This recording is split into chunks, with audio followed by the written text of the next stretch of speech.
everybody, and welcome back to the UKLC. We're getting ready to go into game number 2 as London started with the advantage going into this game on the back of them finding a win, but MNM do get side selection, and once again they have chosen blue side. So we'll see if there's some stuff that changes up here. Maybe they do decide just to ban that LeBlanc and maybe think about something else. They heavily targeted No Name, and he just picked the Kazakhs up and got fed no matter what. So I think some of that go from there. I think some of that, though, you might have to attribute to the fact that Gdanica started without a jungle item, because it does drastically change your early game plan. So I do wonder how heavily, if at all, MNM actually decide to change their draft plan. And I suppose the same thing for London, because they are, they're on the same sides. How much of an issue do they feel like, certain picks were? Do they want to play against Xin Zhao again? These kind of questions, because I think post the early game, they looked very convincing on their picks. They looked very comfortable, I think, most importantly. So even though the focus was on No Name, and rightfully so, I just think that's No Name playing extremely well in the circumstances of Kazakhs picking up all of these sort of isolated kills here and there in the plays, and then eventually you get so fed that you can just walk into lanes and do whatever you want. So I'm curious, because I think in terms of adaptation, will MNM want to do the salty run back? And will London feel like they want to remove away the Xin Zhao just because they let it go through and they've seen the trick once? Do they want to have to deal with it again? It's a tough question to ask. We'll have a draft on our screens, hopefully very any moment, hopefully. Yeah. I think there was a bit of an error during the pause. Champs Select did start. No one picked Elbander, I think, but Champs Select did start.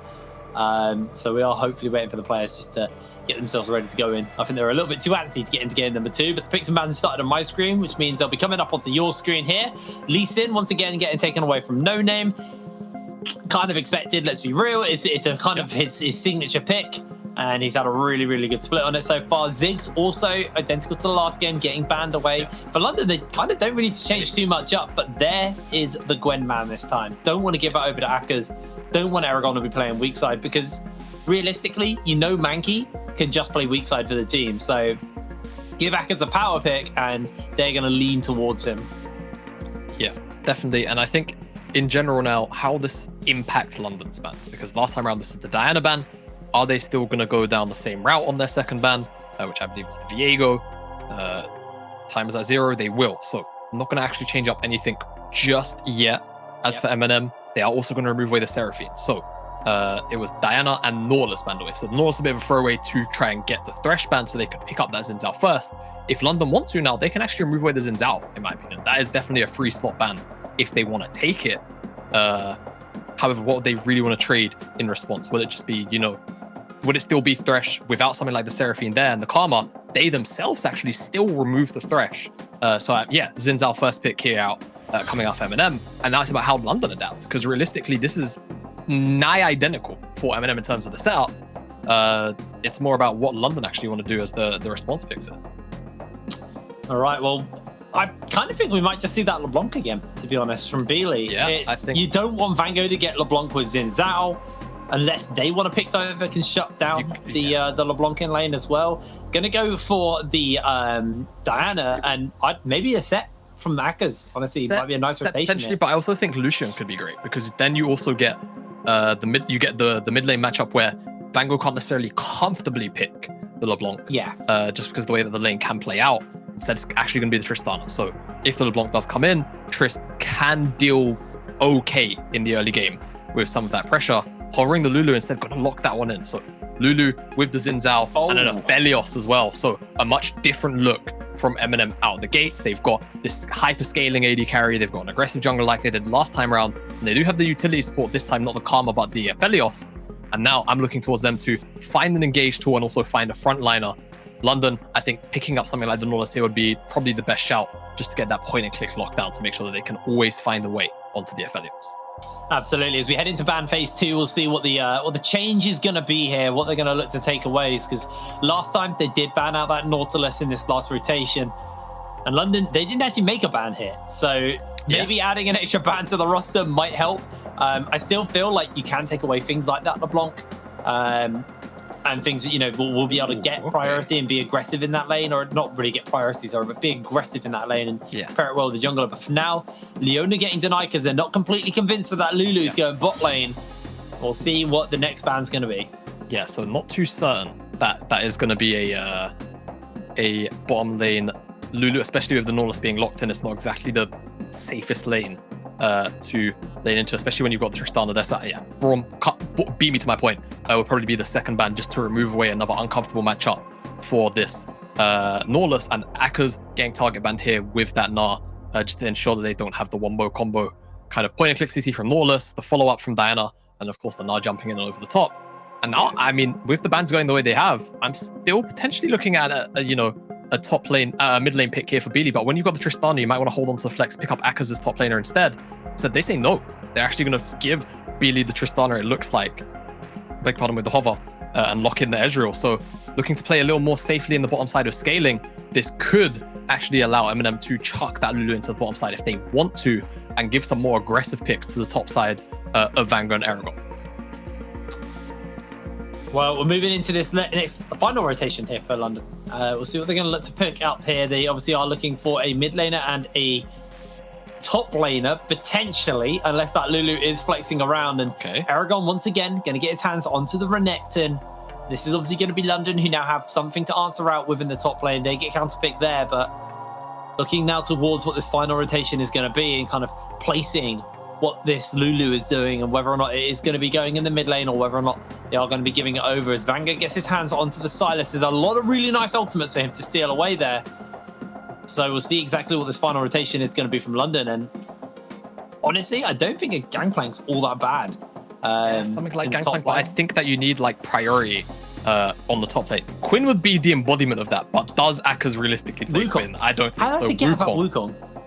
Yeah, Wukong, pretty nice here. I think it's going to follow up really, really well with some of the engage tools. I think, however, if there is one slight worry I have for London, is that their only engage is Nautilus and they have to follow up. So if they miss the mark on the Nautilus engage, that's kind of going to be it, and it will fizzle out in most worlds. I think, however, looking towards the MNM side of things, even though they don't actually inherently have too many great engage tools themselves, they have the Sylas to actually, steal away the Nautilus, steal away the Cyclone, steal away the Moonfall, things of that nature, and actually gets things going. And also the early game skirmishing, because of the power of some of these ultimates in the 1v1s, talking about the Buster Shot and the Cyclone as well, Sylas is going to be a bit of a menace to deal with. So I think MNM, again, similarly to last game, lots of strong skirmishing around the top side, and I actually think they have a little more of an opening through the bottom side, because Aphelios Lulu can be such a strong sort of lane bully duo. Ezreal, until he picks up a Sheen and maybe a couple of like AD items, like components, can't really contest some of the damage that can come out of that duo. And it's all going to be down to the CC and No Name having to be down there. So, assuming Good Dunica does not forget his jungle items, I feel like MNM right now, from the laning phase, have a lot of agency just about everywhere. They have the say in what they can do in almost every lane. And it's going to be more on London to be a little more responsive. But once they have their tools available, right? Once they have their items online, literally all of these champions spike really heavily 1, 2, and 3 items respectively, they can start to make things happen and they can start to try to outscale MNM. But Lulu Aphelios, Lulu with the Xin Zhao, it's going to be a difficult ask as well. I think if Gad forgets his items again, I think a certain video might show up on Twitter tonight. and it won't be me this time, it'll be Panj. We have loaded through onto the game for our second game of this series between MNM and London, and instantly we've had a pause. So unfortunately, we have a bit of time to wait before we get into the game. Even though we've got a pause, crucially, the pause has happened at exactly 16 seconds of time. He's got his items. He's got his items. He can't forget them, guys. So I don't think Gad Danica will ever make that mistake again. I think that is a mistake he'll just never make again. This series. I'll underline that with this series. Seems as we have a little bit of time to sort of, break the ice, lower the tension a little bit before we get into the game. I will say, last summer when he died to chickens, we did ask for him to not die to a jungle camp again. True. And granted, he didn't, but then the split after that on Envision, to another jungle camp on a stage. I mean, it's the thing, right? Gad is honestly one of the top junglers in our league. There is no questioning that. He's a bloody good jungler. His biggest weakness isn't his opponent jungler, it's his own camps. His own jungle camps. They're too strong. Actually, he just gets out. He's a very good PvP player. He's a terrible PvE player. You want him on your arenas, you don't want him on your raids. That's what you've got with Gad. Yeah, exactly. I can't believe he dies to camps all the time. The more I think about it, I'm like, funny. Yeah. It makes sense. His biggest nemesis, it's not another player in the game. It's It's just the jungle camps. Now, just working through some lag issues here, unfortunately. Hopefully we will be on the way. Currently no ETA, but I don't think these kind of things typically last too long. But yeah, we've seen the drafts on our screen. Like I said, MNM have a lot of agency in the early game again. I think for London, windows where they can find them to abuse, and they have been very excellent at doing that. We saw it last game, time and time again. Albeit last game, the difference was MNM responded really, really well. They kill traded out very well. It was always Joppa getting resources on the bottom side of the map by himself, isolated as well. So will we see a similar kind of look out of MNM if London somehow managed to squeeze out some agency from this mid lane, where realistically they can have priority, but I obviously worry about the skirmishing power of Silas plus the Xin Zhao against the Diana and the Tristana. I need to see Diana and Tristana hit 6 before they can realistically look to contest it. I'm interested how the mid's going to go. Vango versus Beely. Obviously, when you think of things like the Tristana versus the Silas, or Tristana in general likes to range harass, likes to try and get all that damage off. Obviously, with the fact that you got the explosive charge, the passive means you will constantly be shoving waves into Vango. But Vango then again also has his own passive, which is a lot of AoE. So it's going to be an interesting matchup, and I think the junglers are going to be pretty heavy tools to swing in that. But then, like you said, No Name kind of wants to farm up to 6 when Gad on the Xin Zhao going to be a lot more impactful on the map early, because that's what Xin Zhao does. So yeah, and he has 2v2. I feel like it's MNM favored, right? Yeah, I think kind of across the board, a lot of the skirmishes, specifically pre-6 as well, should go in the favor of MNM. Once we get those ultimates online, that's when things can obviously go a little more awry for MNM in this case, because they're the ones with a lot of the power in the early game. Talk about things like the solo lockdown of a depth charge, the AoE of a Moonfall, Cyclone being such a powerful ability when in the 1v1s. And then eventually in the 2v2s and any greater skirmishes. Once London have their ultimates available, they will be very scary, and I'm looking towards in particular Akka's on the first line of spike, No Name on the first line of spike, and even technically the Tristana if she goes Gale Force on the first line of spike, because she gains a lot of assassination power through having that. It is a crazy item though, isn't it? Because you do become an assassin as an AD carry if you pick up that Gale Force. So it's one of those ones where it's just like, wow, AD carries are now assassins. Welcome to League of Legends Season 11. Things have gotten crazy. Kha'Zix builds tank, although that time actually did build him assassin, to be fair. But typically Kha'Zix do build tank, AD carries go assassin. Apparently, that is the current way that this game is playing out. The pause on my end has ended, by the way. So we are loading through. We are getting ready to go into our second game of this grand final here at the UKLC. And for the first time in the UKLC finals, Mankey is actually going to be on a carry and not a support. Yep. I mean, we are in game 2, so 50% great. But of course, very nice to see Mankey on a carry, as London looking to get a little bit of information here on the bottom side to kick things off. We'll see where exactly they place a ward, if any, because sometimes you do just see teams prod their head, but it looks like it will just be the red buff ward to see if Gdanica wants to start out on that side of the map. And Gdanica early pathing options, honestly, very strong. If you want to path from bot to top, because you've got, of course, the Renekton top lane, you certainly can do that. Shutting down a champion, albeit, Akka's has teleport. It's not just, ignite and flash or something like that. But the fact that he doesn't have flash makes him a little more of a vulnerable target. And it also looks like Clocks did pick up a sweeper, so he's going to clear away this ward on the red buff. But yeah, so early pathing options. Gdanica looks like he's going to go towards the top side. The bottom side wouldn't be too bad either in terms of they should have priority. However, it looks like he wants to try and get Aragon rolled and on the board. And they will spoil that ward. So London, they're aware of the jungle start.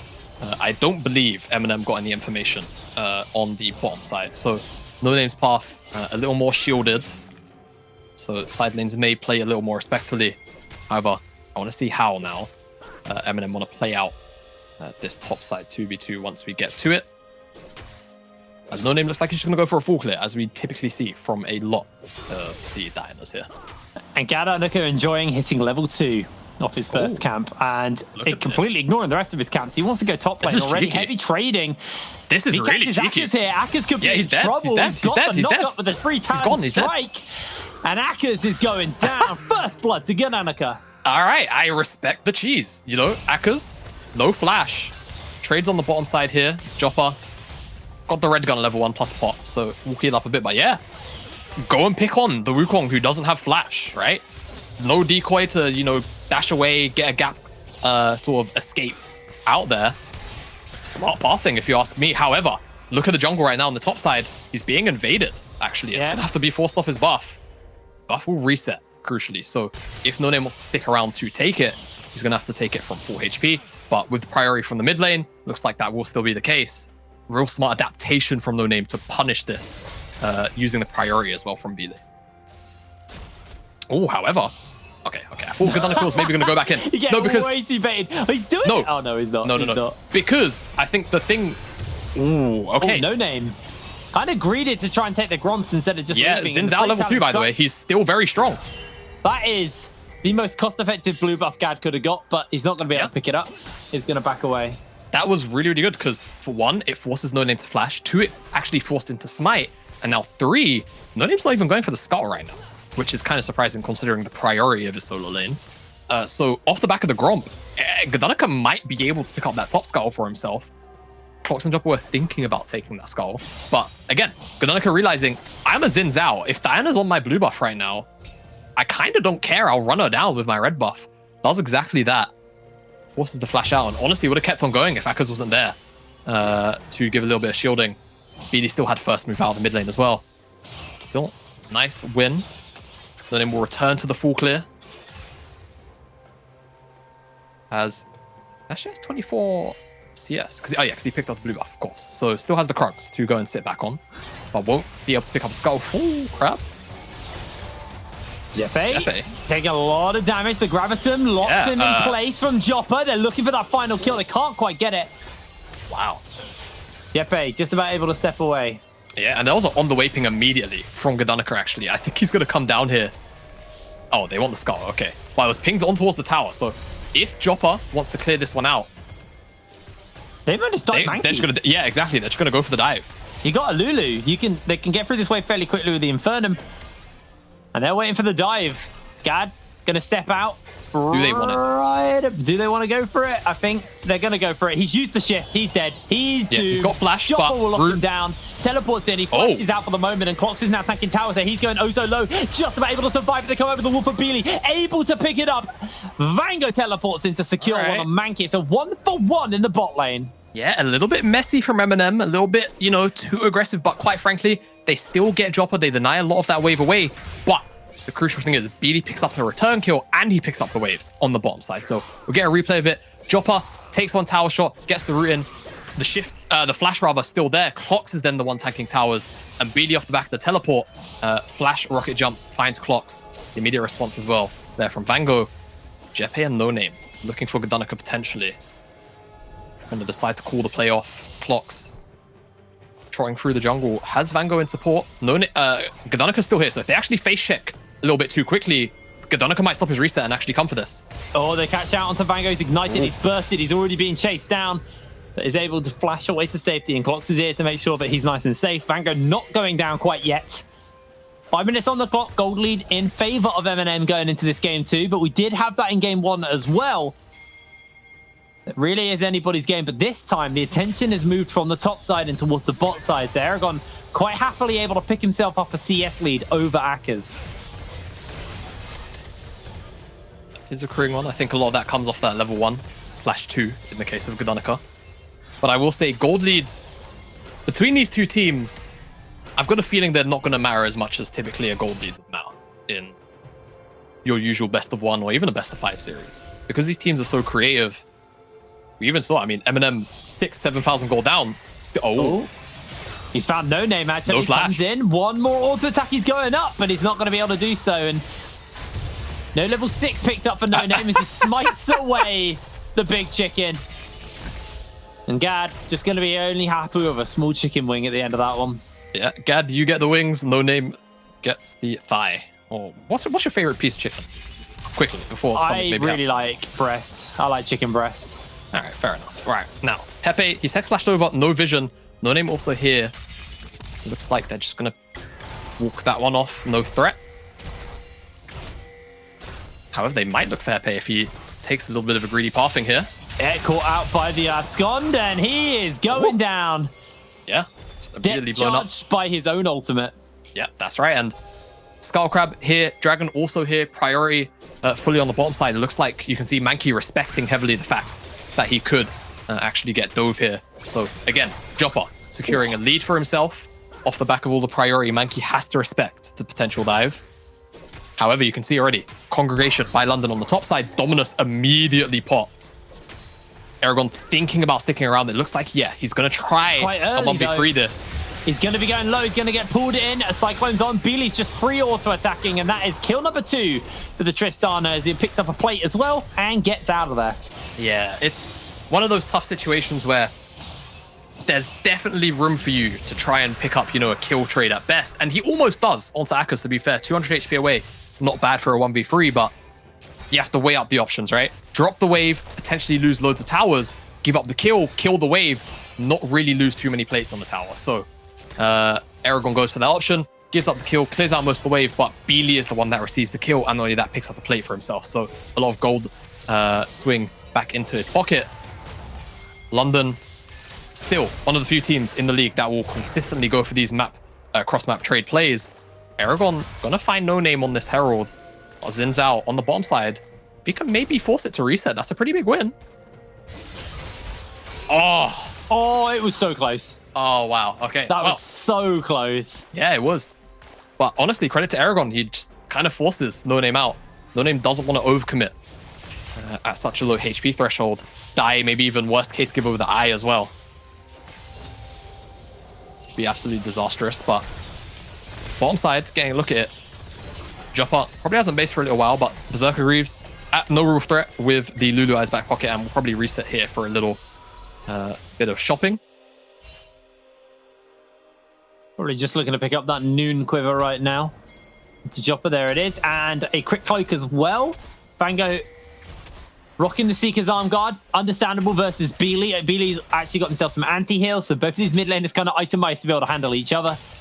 But the Riftdale getting started up earlier by No Name, and Aragon able to force it away. Gadonika's going to move into the area, and he's going to be able to pick up this Riftdale pretty much freely uncontested.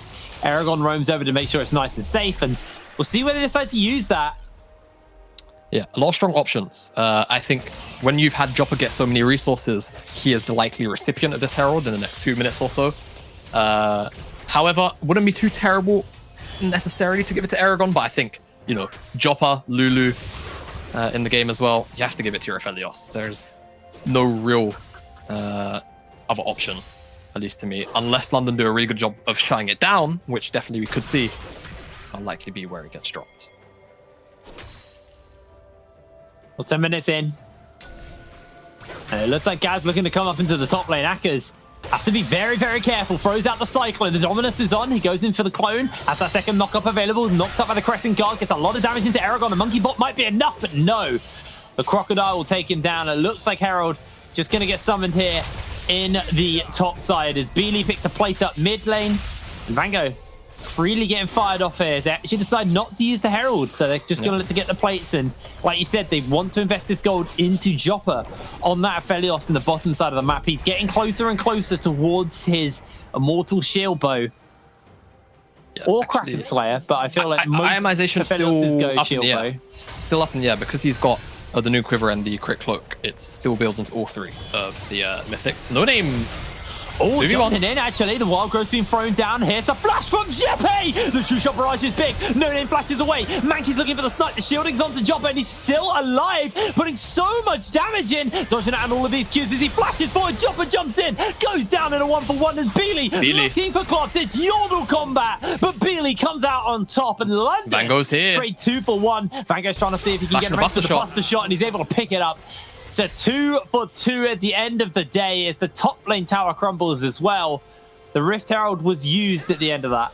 Yeah, Rift Herald used by Gadonnika on the top side. They recognized, quite frankly, Joppa and Clocks on the weak side. But on the bottom side here, Joppa and Clocks, they find No Name on the Krug camp here. Moonlight Vigil comes out as soon as they actually see the rest of the London bottom lane try and congregate here, and they just aren't able to lock down and find enough damage to kill Joppa, and the damage eventually means that Joppa feels confident enough to just flash forward, take the 1-for-1, but unfortunately Beely rotates down here first, and that is a difference maker as to why both the bottom laners of MNM do die, but Vango at least gets a little bit of revenge. finds that kill, makes it 2v2, even trade. And honestly, Silas up in CS, 3 kills to his name as well. He's not doing too bad, considering Beely picked up the early kills from that bottom side dive that MNM tried to go for. It's been a very back and forth one this time, but MNM still keep themselves up in the gold area. Got the gold drinkers picked up onto both MNM with Gad and Aragon rocking those. And it looks like it is a Kraken Slayer game from Joppa, so relying heavily on clocks to be his sustain. And MNM, they're looking to try and find a pick onto Beely, but they're not going to be giving that one over. They're just going to heavily shove in this mid side. White gun onto Joppa means he's able to do so pretty effectively. The dragon spawning up, and that looks like MNM's second priority is going to be getting that. Well, first priority. This is their second dragon of the game, but look at everyone on the top side for the side of London. They're leaning up there, and Aragon just has to respect it and back off. He's just going to have to give up this tower, or at least a lot of this tower. Yeah, and I mean, this is what I love about watching London. One of the few teams in the league that will actually go and understand, okay, this is our strong side of the map. This is our weak side of the map. Our weak side, we cannot contest. Do not, you know, go and send numbers over here, over eagerly to defend just for them to die. Go and commit more numbers into our strong side. Now, MNM actually find themselves on the wrong side of the map. Yeah, the Moonlight Vigil comes out. Joppa gets his chakrams all charged up. No way to use them, as Jeppe might spot him out and has that depth charge. He has to be very, very careful as Turret comes down, and Jeppe now, he's the one in trouble. Depth charge available to Vango, as they've already got their first kill so far. Beely able to jump away. All right. And top lane tower stands, bot lane tower falls. MNM 2 towers up right now. Yeah. And with the depth charge on Vango, London's have to be very, very careful, and this will just be that tower. Yeah, I think the resist might come up at the very back end to make this a bit of a pain, but still, Vango will tank it up, and they will take this mid tier 1. So a lot of priority on the map for MNM to work with all these towers being down. They can catch the waves up quite high and start to set out vision lines. Godanica, what are you doing? Gad, he's in trouble. He's got the flash. He's able to clear the wall. Gad's out of there. That was rad. All right. It's a Chodanica moment, but I don't know why he's here. So he blows the flash. Fortunately for himself, is quite fed this game. So he's able to survive the Wukong jumping in on top of him. I will say, if Akaz was able to commit the Cyclone or the Ignite, wonder if that could have been a different story, even with the flash. Going to cover the top side of the map. Ooh, this could be risky for him. Oh, hasn't got any backup here. He's trying to clear through the wave and slowly but surely able to do so, but they're jumping in. The gold's going down, and the shutdown picked up for Akaz. It's a freebie as Vango's coming in onto that flank. They're looking for the depth charge onto Beely. He's going to find himself knocked up, interrupted on the rocket jump. The buster shot's going to get used, but he is taken out by Aragon. Easy as that. The turret stands, and it's only a 1-for-1 at the end of the day. MNM can be very happy with that play. Yeah, not bad. Teleport is committed by the end of the day. I think Aragon on the Renekton not going to be too fussed about that one, just because of the timers of all the objectives spawning. He's now on the side of the map where the Herald is. Vango can go and walk down to the bottom side if so needed. And Joppa doesn't even miss a wave in the mid lane. So London, they make the aggressive play. They get punished for it. Definitely understand wanting to try and hunt that shutdown off the top of Danica's head. They do get it, but they do lose Beely in response, and they should also lose this Herald. That's Herald number 2 for the side of MNM. This game definitely a much different pace from what we saw from MNM in that last game. They struggled to handle the pressure being put into the top side. This time, with Mankey not on a champion that's going to enable the top side, London actually just kind of ignored top side, and that gave Aragon the opportunity to pull himself into a comfortable position in this game where Akaz can't just run away with it. Now, Akaz by no means is weak this game. He's just not as fed as he was last game. And Vango's been pretty unlocked this game as well, although he was unlocked in the first game, to be fair. So Vango's having a great series so far, I think it's safe to say. Vango's having an amazing series. And I think he's got about 9 kills, 10 kills already. Yeah, something like that. And I think in general as well. We heard from the interview of Milo, I think on week 7. When it comes to these best of series, MNM will adapt, and they will adapt heavily, game by game. Doesn't matter who they're against. So far, theory definitely being proven between game 1 and game 2. Still a whole series ahead of us. If MNM win this, it means bare minimum of 2 additional games to be played. As London, they've got the setup here in the bottom side for the Dragon. Spawn in a couple seconds, but They looking for it, flashing into the wall. They've got that moonfall. Beely jumping in for Gad. Two-shot barrage does a lot of damage. Look at Joppa. Does a lot of damage, and that's the turnaround. Moonfall comes in, but it's not even going to be close enough. Two-shot barrage stolen away by Vango, and nobody on MNM goes down. The gold lead is just being hard flexed as Vango tried to flash forward to find the obscure. And the cojones on Joppa to just flash forward like that. Look at this. Flashes into the frontline divers with the Moonlight Vigil. You see, London, they've got the vision because they've got the sweeper. The teleport comes down immediately as soon as the play comes out. But look at Joppa in the middle of everybody with all the chakrams. He doesn't care. Manages to burst down everybody. Vango gets the kill credits. Well, honestly, most of the damage had to have been done, I imagine, by Joppa in that team fight. And they drop the Herald in the mid lane. They take down not only the mid-tier 2, but the base. They open up the base. Now the inhibitor's going to be bare. And if they find another fight, they can crack that one open if they so wish. I'm going to be honest priority around this dragon too. Yeah. That last fight was what I call bad ninja movie fighting, where everybody goes in one at a time. As Jeppe being jumped onto, can No Name find the opportunity? I don't think he can. And Mankey able to shift away to safety. The True Shot Barrage is going to chip a bunch of damage off the MNM members. Dragon is up, but it's only a cloud, so it's not the most impactful one here. And with no ultimate available to No Name, I don't think London are really feeling it. I will say, I think in a game where the ultimates are relatively pivotal for MNM's team fighting success, these Cloud Dragons not too terrible. And a lot of these bruisers don't mind the movement speed. Especially the likes of the Renekton and the Xin Zhao as well. Gap closing with the additional MS. Gonna love it. Joppa too. But I think even on the side of London, if they're able to get a couple, if somehow MNM fumble this lead, 6,000 gold is the difference right now. Just under 20 minutes, cresting the 20-minute mark. Wouldn't be too bad for them either. But again, I mean, if the previous fight before the one we just saw was bad ninja, bad ninja movie fighting, what would you call that one? Because London, that was just a pick. That was just the pick. They just didn't even go in. Oh, okay. Aragon. Happy B. I don't think you're a happy B. He's a happy B. He's a happy B. Yeah. Buzzing away is Beely. Man. It's such an unlocked ability. You don't have to tell me. You don't have to talk about it. It's okay. Everybody knows. Tilts the hell out of me. It's actually worse than Nautilus hooks. There's very little that cancels it. True. Unless you catch it at the right time. It's so irritating. It is. Oh. It does feel good, though, on Orianna when you capture Tristana mid-hop. Because they jump out and any kind of hard straight back in. Right? It's like, so good. Any kind of hard CC ability. Yes, you can, but I feel Shockwave's one of the easier ones to land on the jumping Tristana. I think it's because it's so big that if the ball's perfectly placed, even if she buffers the jump, she's going to get clipped by the edge of it. Yeah. Because it goes off quicker than she rocket jumps. I think it's one of the easier ones, but like most other abilities, they actually move too quick, almost in a way. Oh, I hate it. Oh, I hate it so much. Yeah, I do too. But speaking of the rocket jump, getting out of some of these picks could be pretty big, just because of how MNM have played so far. Just like when they get a pick, they also get something quite big in return. Now, London, 4 people. Did they see Vango? Oh, the Hex flashed over. Vango, he might be in trouble. He has that buster shot so he can buy himself some space, but the deck charge is on, and they just pop it. Gag comes in with the Crescent Guard for the moment, but they're going to look for the re-engage. Oh, no. And that is the MNM turnaround, just like that.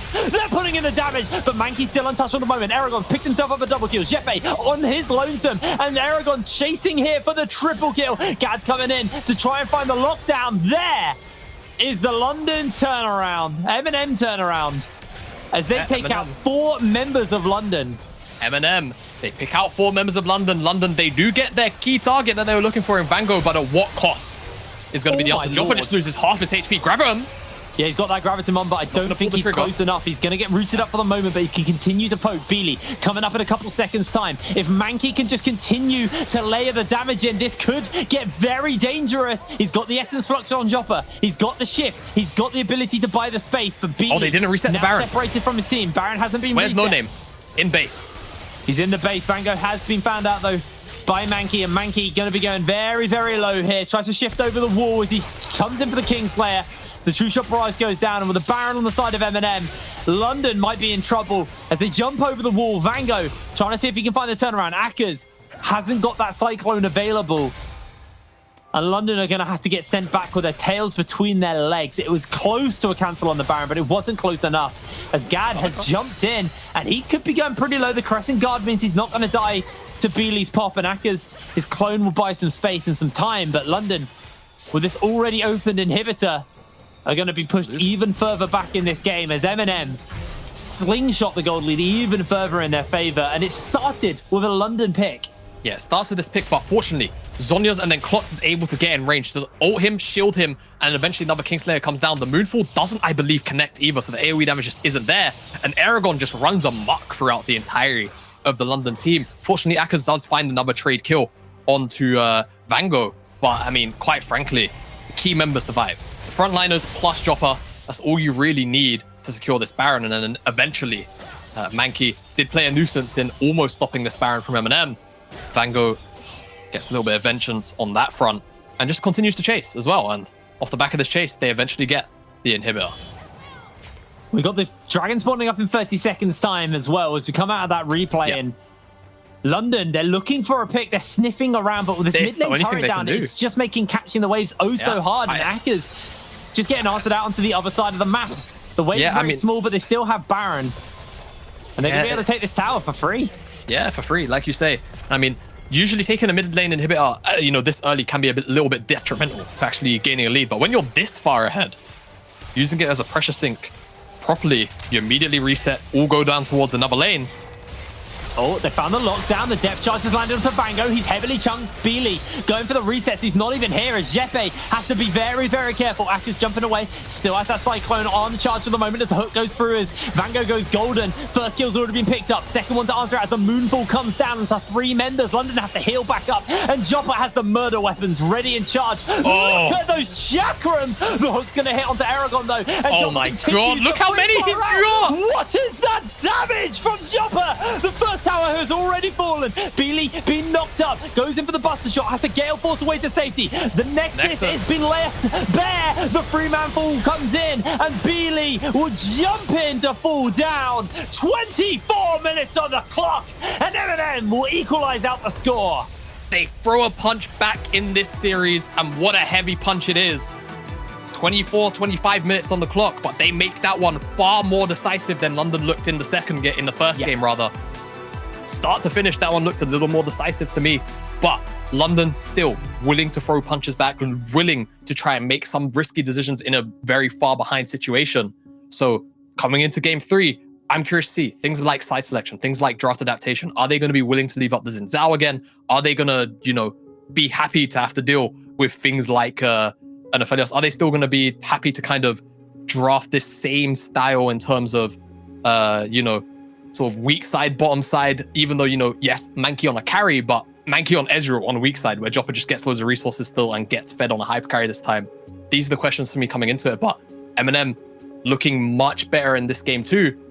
And I think most importantly, Jake, we've got a series on our hands. We have a series on our hands. We're going to throw to a break, and when we're back, we're going to have a proper roundup of that game too. So we'll see you in a moment.